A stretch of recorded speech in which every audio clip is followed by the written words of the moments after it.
Hello friends, कैसे हैं आप सब। आई होप सब अच्छे ही होंगे। तो आज हम गेहूं के आटे से बहुत ही टेस्टी नाश्ता बनाएंगे जो कि झटपट बन कर के तैयार हो जाता है, वो भी कम समय में। और इसे खाने के बाद बड़े बूढ़े सभी बच्चे सभी को पसंद आएगा। तो चलिए शुरू करते हैं। Welcome to back my channel magic kitchen में आप सबका स्वागत है।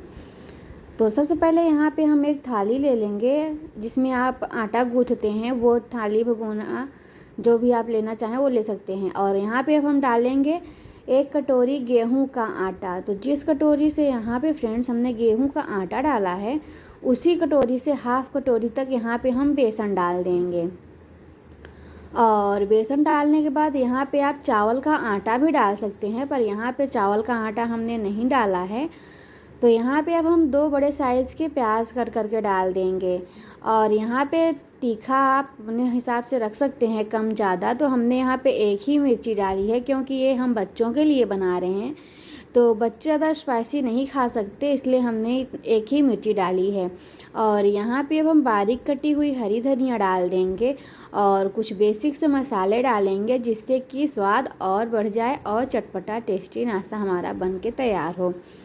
तो बिना नमक की तो सारे नाश्ते फीके हैं, कोई टेस्ट नहीं आएगा। तो सबसे पहले यहाँ पे हमने धनिया पाउडर डाला था और डाल देंगे स्वादानुसार नमक, गरम मसाले। तो हमने पहले भी आपसे बोला है कि जो भी आप गरम मसाले नहीं खाते हैं वो स्किप कर सकते हैं या फिर डेली यूज वाले मसाले डाल सकते हैं। और कलरफुल होने के लिए यहाँ पे हमने डाल दिया है हाफ चम्मच हल्दी पाउडर, 1 चम्मच लाल मिर्च पाउडर। ये तीखा नहीं है फ्रेंड्स, तो यहाँ पे हमने कम ही डाला है। और यहाँ पे डाल देंगे 1 चम्मच तक साबुत जीरा। और यहाँ पे हम डाल देंगे अजवाइन क्रश करके। हमने यहाँ पे बेसन डाला है फ्रेंड्स, तो इसलिए बेसन डालने की वजह से यहाँ पे अजवाइन बहुत ज़्यादा ज़रूरी है डालना, क्योंकि अजवाइन से गैस वगैरह नहीं बनती है। तो इसलिए मैंने यहाँ पे अजवाइन क्रश के डाला है। और यहाँ पे हमने फ्रेंड्स काली मिर्च पाउडर भी डाला था, वो हमने आपको वीडियो नहीं दिखा पाए, नहीं शूट कर पाए। तो प्लीज़ अगर आप डालना चाहें डालिए, नहीं ज़रूरी नहीं है कि नहीं हमें काली मिर्च डालना ही है। अगर आप खाते हैं तो आप डाल सकते हैं। अब यहाँ पे हम सभी चीज़ों को अच्छे से मिला लेंगे ताकि नमक मसाले अच्छे से मिल जाएं। तो यहाँ पे इस तरीके से हम मिला लेंगे। और अब यहाँ पे हम थोड़ा थोड़ा पानी करके इसका एक बैटर बनाएंगे। तो हमें बैटर को ज़्यादा मोटा नहीं रखना है, ना ही ज़्यादा पतला रखना है। तो यहाँ पे हम थोड़ा थोड़ा ही पानी डाल करके इसको फेंटेंगे। ये बहुत ही हेल्दी है फ्रेंड्स। अगर आपके घर में अचानक से मेहमान आ जाएं और कुछ भी ना हो घर पे, तो आप इसे आटे और प्याज से बनाकर मेहमानों को सर्व कर सकते हैं और उनको पता भी नहीं चलेगा कि हाँ ये है क्या चीज़, किससे बना है। तो इस तरीके से अब यहाँ पे हम अच्छे से पानी डाल करके आप देख सकते हैं हम इसको बराबर से फेंटेंगे। तो ये जितना जितना ही हम इसको फेंटेंगे फ्रेंड्स, उतना ही जो हमारा नाश्ता है वो क्रिस्पी बनेगा। तो यहाँ पे हम थोड़ा थोड़ा पानी करके एक अच्छा सा बैटर बना लेंगे। तो यहाँ पे हमने अच्छे से इसको फेंटते जाएंगे, हमने बराबर से, आप देख सकते हैं, इसलिए हम आपको ये वीडियो थोड़ा लॉन्ग करके दिखा रहे हैं। बराबर से हमने कहीं पे भी स्किप नहीं किया है, बराबर से हम आपको ये वीडियो दिखा रहे हैं। तो यहाँ पे हम बराबर से अच्छे से फेंटते जा रहे हैं, जितना कि हमने करीबन 10 से 15 मिनट तक अच्छे से इसको फेंटा था। तो आप इसको अच्छे से फेंट लीजिए फ्रेंड्स, क्योंकि ये नाश्ता हमने गेहूं के आटे से बना रहे हैं, तो हम इसको जितना फेंटेंगे उतना ही हमारा जो नाश्ता है वो क्रिस्पी बनेगा। तो इस तरीके से यहाँ पे देख सकते हैं अच्छे से फेंट लेंगे।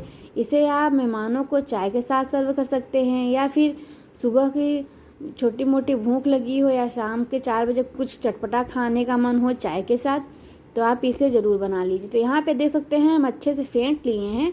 अब इसको हम 10 मिनट तक ढक करके रख देंगे ताकि जो है अच्छे से फूल जाए। तो यहाँ पे देख सकते हैं कितने अच्छे से फूल चुका है। तो यहाँ पे अब हम डाल देंगे खाने वाला सोडा, जो खाने वाला सोडा होता है। तो हमने यहाँ पे बहुत ही कम डाला है फ्रेंड्स, क्योंकि ज़्यादा डाल देंगे तो बहुत ज़्यादा फूलने लगेगा, तो इसलिए हम यहाँ पे कम ही डाले हैं। अब इसको डालने के बाद हम अच्छे से 1 से 2 बार अच्छे से फेंट लेंगे, क्योंकि हम यहाँ पे सोडा डाले हैं फ्रेंड्स। तो सोडा से अच्छा से ये फूल जाता है और जो हमारी नाश्ता है वो भी अच्छे से बनता है। तो इसको हम बराबर से अच्छे से फेंटते रहेंगे। तो यहाँ पे देख सकते हैं हमने 2 से 3 मिनट तक अच्छे से फेंट लिया है। और अब फेंटने के बाद अब हम इसको ढक कर के फिर से रख देंगे। और इसके साथ खाने के लिए एक हम टेस्टी और तीखी चटाकेदार चटनी बनाएंगे, जो कि हम टमाटर से बनाएंगे। तो ये हमने यहाँ पे 2 टमाटर लिए थे, उसको हम अच्छे से धोकर कट कर लिए हैं। और यहाँ पे अब हम लेंगे एक मिक्सी जार, और मिक्सी जार में जो हमने टमाटर कट करके रखा था उसको डाल देंगे। और डालने के बाद यहाँ पे आप तीखा अपने अकॉर्डिंग कम ज़्यादा कर सकते हैं। तो हम यहाँ पे 2 मिर्ची डाले हैं, हरी मिर्च हमारी है तो हम यहाँ पे 2 मिर्च डाल देंगे। और 3 से 4 कली लहसुन डाल देंगे। और यहाँ पे हमने अदरक का टुकड़ा डाल दिया है। तो आप अदरक का क्वांटिटी कम ज़्यादा रख सकते हैं, अगर आपको ज़्यादा फ्लेवर अच्छा लगता है तो आप ज़्यादा भी डाल सकते हैं। और यहाँ पे अब हम बारीक कटी हुई हरी धनिया डाल देंगे।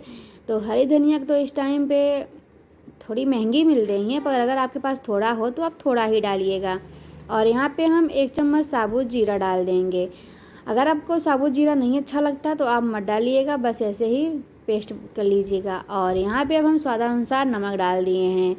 तो नमक आप टेस्ट के अकॉर्डिंग कम ज़्यादा रख सकते हैं। और इसको हम अब पीस लेंगे। तो यहाँ पे देख सकते हैं हमारा जो टमाटर की चटनी है वो बन करके तैयार हो गई है। और इसे अब हम दूसरे बर्तन में निकाल लेंगे। तो ये देखिए एकदम तीखे चटाकेदार हमारी जो चटनी है वो बन करके तैयार हो गई है। चलिए अब हम नाश्ते की ओर चलते हैं।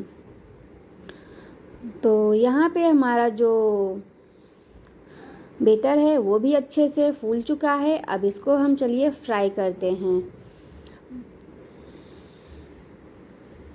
तो यहाँ पे हमने कढ़ाई में तेल पहले ही गर्म होने के लिए रख दिया था फ्रेंड्स। और कढ़ाई भी हमारी अच्छे से गर्म हो चुका है, और तेल भी अच्छे से आप देख ही सकते हैं कितने अच्छे से गर्म हो चुका है।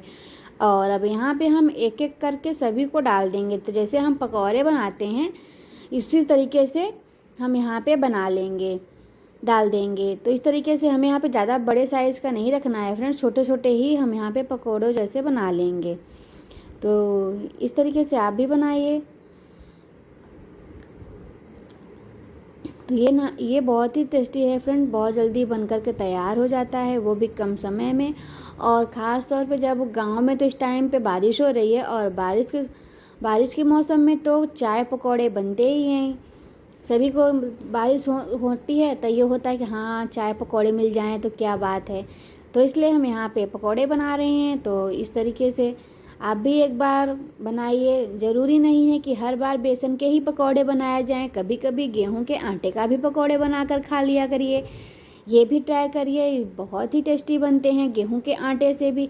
जब आप एक बार इस तरीके से गेहूं के आटे का पकौड़े बनाएंगे तो आप बेसन के पकौड़े खाना भूल ही जाएंगे, क्योंकि ये बहुत ही टेस्टी बन के तैयार हो जाते हैं। इसके आगे बेसन के पकौड़े फेल हैं। तो आपको लग रहा होगा कि हम ऐसे ही बोल रहे हैं, तो सच में फ्रेंड्स अगर आप एक बार गेहूं के आटे का पकौड़े इस तरीके से बनाएंगे तो आप भी और जो बेसन प्याज के पकौड़े हैं उसे भूल जाएंगे। तो यहाँ पे एक साइड से जो हमारा पकौड़े हैं वो अच्छे से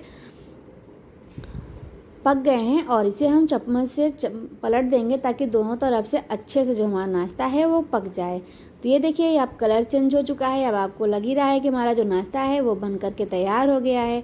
तो यहाँ पे अब हम दूसरे बर्तन में इसे निकाल लेंगे, और निकालने के बाद अब यहाँ पे प्लेट में ट्रांसफ़र कर लेंगे। तो यहाँ पे देख सकते हैं अब इसको हम ठंडा होने देंगे, और एक बार जो हमारे बाकी के बचे हैं सेम उसी तरीके से यहाँ पे हम एक एक करके डाल देंगे और अच्छे से दोनों तरफ पका लेंगे।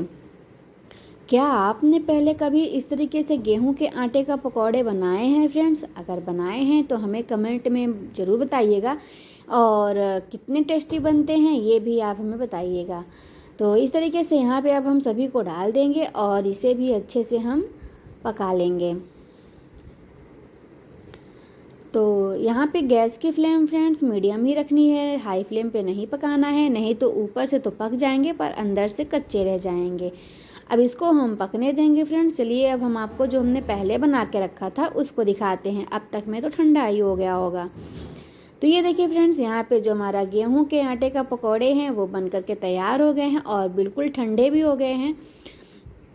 तो यहाँ पे इतना भी ठंडा नहीं हुआ है कि फ्रेंड्स एकदम बिल्कुल पानी जैसे हो जाए, नहीं तो फिर ये खाने में मज़ा नहीं आएगा, क्योंकि पकौड़े वगैरह गर्मा ही गर्म खाने में अच्छे लगते हैं। तो यहाँ पे हमने आपको तोड़कर भी दिखा दिया है फ्रेंड्स।